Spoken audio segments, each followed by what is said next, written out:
Hello to all our tremendous leadership fans out there. I'm excited today to introduce you to TJ Gilroy.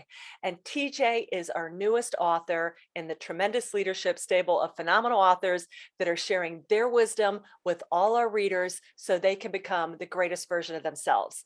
And TJ's book is called Use Your Authenticity Advantage. And I love the tagline, which is because pretending is exhausting. All right, TJ, welcome. Well, thank you. I look forward to chatting with you a little bit here. Excellent. Well, TJ, we've known each other a couple years. We share a lot of commonalities, prior Yep. military, both did 12 years before we went to the next great things and are continuing that. But can you introduce yourself, TJ? Tell folks about where you've been, what you've done, and why that makes you really uniquely qualified to write about finding your authenticity advantage. Sure. Well, because of our commonality, that's kind of an interesting thing to talk about. My wife and I both were military officers. And when we decided to leave the military, it wasn't because we didn't like what we did. We just both recognized that we weren't really reaching our full potential in the military, but we had no idea what to do instead. So we made the leap, kind of like you did, and then we leapt into the real world, so to speak. All of a sudden, it became really apparent that we had no idea what we wanted to do or how to find it. So it kind of started me on a quest to figure things out. And after several attempts, I think in Authenticity Advantage, I've nailed down some things that are applicable to almost everybody, whether you're transitioning from a career or you just want more from life, or you're fed up, you're stressed out, you don't know where to go from here. This book has some answers for you, and it's been like a 20-year quest to come up with this. And I love the fact you reference in the book, you even talk about you had a larger than life persona in your father, also like me. And so Yeah. you look at them and you're like, okay, I'm going to be like them. But for those of our listeners out there who have had a wonderful role model or mentor, that's not necessarily what you want to be. And your quest of knowing yourself, which is the highest level, really dials into that. Can you unpack that a little bit? Yeah, that's a really awesome point. My dad was a World War II Marine infantry guy. He was gregarious. He was the life of the party. He was our family's patriarch. So who wouldn't want to live up to a father like that and look up to him? So I tried to model my personality and everything after my dad. Well, that was a problem. He didn't make me do that. I did it all by myself. And what was happening was I was trying to change who God created me to be into who he was. And it worked for a while, but I was always stressed. It was always hard work.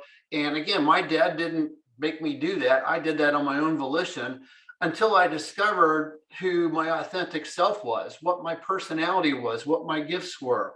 And that discovery process, most people never trip over. So when I started acting and behaving like my true self, things dramatically changed and quickly. So you go in the book through a wonderful series of different exercises, tests. And Mm. again, like you, I didn't find out a lot of these until into my 40s and 50s. And I'm like, Right. wow, kind of could have known this a lot earlier and saved my bosses and me and everybody else around me. I'm all for experience, but you want to set yourself up for success. So when did you first start getting into all these different things that you can find to really discover your true self, and talk about some of the different sections of the book that the reader is going to be able to identify their true self? Okay, awesome. Well, I didn't discover any of this until after I left the military. I tripped over this entire industry called personal development because of a very good friend and mentor now named Jack Dory, who led me into Napoleon Hill and some of his teachings. And one of the first things I recognized was Hill said one of the keys to success was having a definite major purpose. Well, that presented an enormous problem. I didn't have one of them, and I had no idea how to find it. So that kind of started me on that whole quest. And so in that quest, I discovered that a lot of times people are looking for their purpose and they never find it. And there's a reason for that. It's because if you're looking for your purpose, which actually is like the pinnacle of being authentic, you need to discover your gift, but you're not going to discover your gift until you know who you really are. And you won't discover who you really are until you get rid of some of the blocks that are actually keeping you from that. So in the book, I talk about several different aspects of who you are and how that actually makes you authentic. And some of the big ones that are in there are, first off, personality. And I think a lot of people think they know who they are personality wise, and they're usually very wrong. So that's why I really encourage people to take an assessment, and I recommend the DISC assessment for a variety of reasons, but um, an assessment where you're taking it not for a company, you're taking it all for yourself. And then usually you're going to need somebody to help explain that to you, because what we think is obvious to ourselves, it's usually not. We usually have to have somebody else unpack it for us. So we go, oh, okay, now I get it. And then there's another assessment in there that is awesome to help you figure out how you really think. And I think that's really what your gift is, your very unique way of thinking.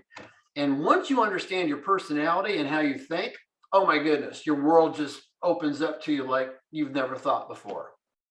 Well, you talk about the pain. I love the opening of this book because it really talks about the price you pay if you're not authentic. And if you read Yeah, all the surveys on workplace disengagement, that like 67 aren't engaged and 30% are like actively disengaged. right. What is the price? I think people have a sense that I'm not feeling it, but can you really unpack the price you pay if you're not your authentic self?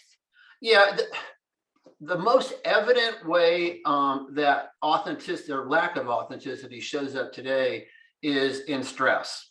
And it's funny, if you talk to family practice physicians or internal medicine physicians and stuff, they'll tell you that probably 90% of all the illnesses that they treat are somehow or another related to stress. And if you're pretending to be something you're not, whether you recognize it or not, the stress that's induced on you is horrendous. It causes depression. It's a major contributing factor to the suicide rates we see and all of that stuff. And some of those details are in the book because some of us need to see the details.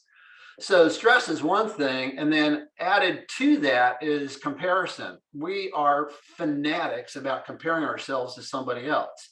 And I think there's a quote in there by Teddy Roosevelt that says that when you compare yourself to somebody else, you just suck the joy out of your life. I'm paraphrasing.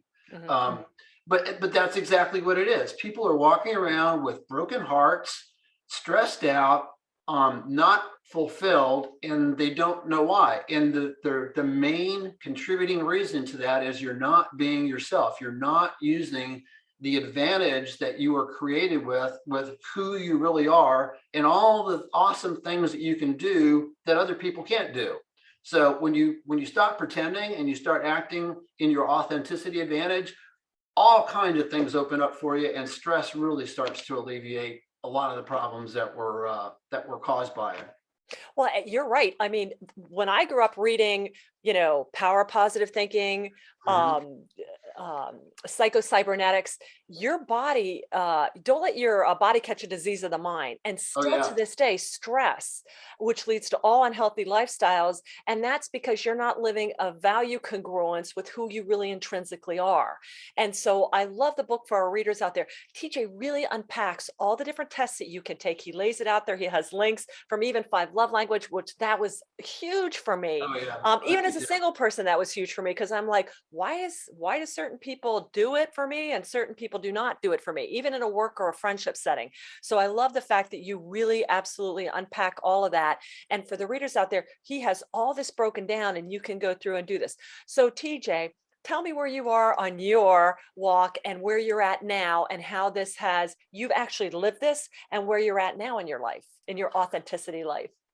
Well, so I'm beginning to, well, I have been beginning for a while. So I'm actually in the process of capitalizing and utilizing my unique way of thinking. And it all of a sudden things became fun again. And I love the it. passion that I had been looking for, because I honestly thought that God had left the passion chip out of me. I couldn't get passionate about anything. So when I finally discovered the gifts that I have and have had since I was a kid, and start using them, which I'm beginning to do now, and it's absolutely a blast to do that. All of a sudden, passion starts flowing. The love for other people, which I'd always been looking to do, but could never find out how I was supposed to do that. That just flows naturally, and it's a blessing to be able to live like that. I love it. And I love that you said, where's the passion and become fun again. When you can look at somebody and know if they are dialed into finding their life purpose. And so for anybody out there, you're really going to resonate with this. And again, as I love that TJ said, he's been beginning for a while. This is all a journey. Okay. And Yeah. you take one test and then you get people to help and you try stuff out and you're like, oh, okay. You keep refining it. So for our listeners out there, please understand TJ and I have been doing this for decades.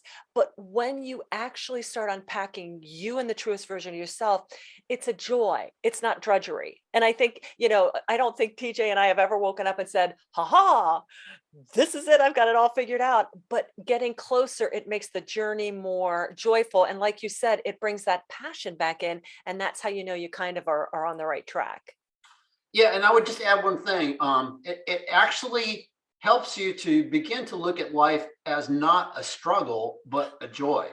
And when you're faking it, and we all fake it from time to time, but if your whole life is fake and you know it, there's nothing fun in that. So having some joy in your life is a really cool thing.